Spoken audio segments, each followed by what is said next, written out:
Assalamualaikum warahmatullahi wabarakatuh. Halo teman-teman, sahabat budidaya. Hari ini saya mau melanjutkan lagi eksperimen budidaya ikan lele yang jujur ini cukup bikin saya deg-degan. Karena kondisi sekarang dari 500 ekor benih yang saya tebar di awal, sekarang tinggal sekitar 150 ekor saja. Dan hari ini kita akan melakukan penggantian air total di bak fiber ini. Jujur saja, saya gak nyangka bakal separah ini. Air dalam bak fiber sekarang sudah mulai berbau, keruh, dan yang paling bikin khawatir, ikan-ikan mulai sering mengapung di permukaan. Ini biasanya tanda bahwa ikan kekurangan oksigen atau kondisi airnya sudah tidak layak.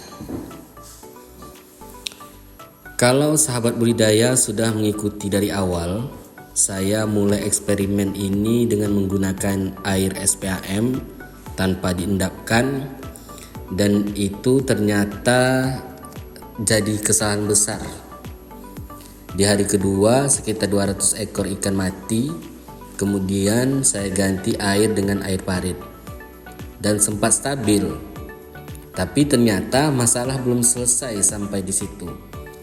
Dan sekarang di hari ke-10 kondisi air sudah mulai turun lagi kualitasnya. Sebagai pemula, saya coba belajar dari kondisi ini. Kemungkinan besar air ini sudah terlalu banyak mengandung sisa kotoran ikan, sisa pakan, dan mungkin juga mikroorganisme yang tidak seimbang. Air yang tidak diganti atau tidak dikelola dengan baik, lama-lama akan jadi racun bagi ikan itu sendiri. Dan ini jadi pelajaran penting buat saya, bahwa budidaya ikan itu bukan cuma kasih makan, tapi juga menjaga kualitas air. Jadi hari ini saya akan melakukan penggantian air, tapi kali ini tidak sembarangan. Saya menggunakan air parit yang sudah saya endapkan kurang lebih 5 hari, dan juga saya menambahkan EM4 di dalam air tersebut. Sedikit sharing, berbagi pengalaman.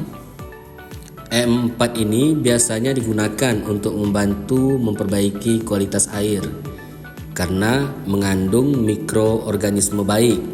Harapannya mikroorganisme ini bisa membantu mengurangi sisa-sisa kotoran di air dan membuat lingkungan lebih sehat untuk ikan.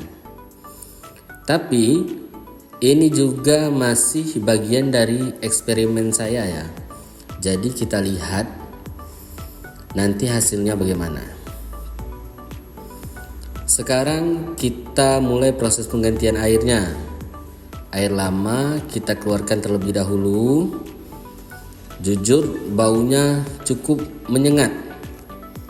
Setelah itu kita segera isi dengan air baru yang sudah diendapkan. Dan ini airnya terlihat jauh lebih jernih dibanding sebelumnya. Kalau kita lihat sekarang, ikan yang tersisa tinggal sekitar 150 ekor. Memang jauh berkurang dari awal, tapi saya berharap ikan yang tersisa ini bisa bertahan dan tumbuh dengan baik. Setelah penggantian air ini, semoga ikan jadi lebih aktif dan mau makan lagi.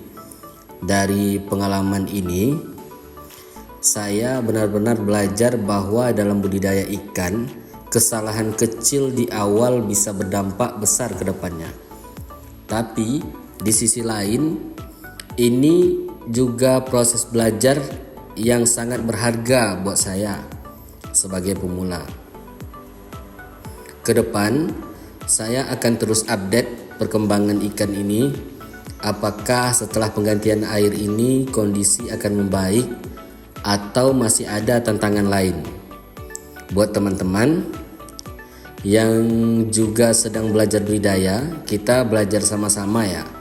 Kalau kalian punya saran atau pengalaman, boleh tulis di kolom komentar. Jangan lupa subscribe, like, komen, dan share agar kita bisa belajar bersama-sama.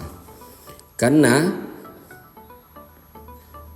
di video selanjutnya kita akan melihat proses eksperimen ini akan berjalan seperti apa. Terima kasih telah menonton. Wassalamualaikum warahmatullahi wabarakatuh.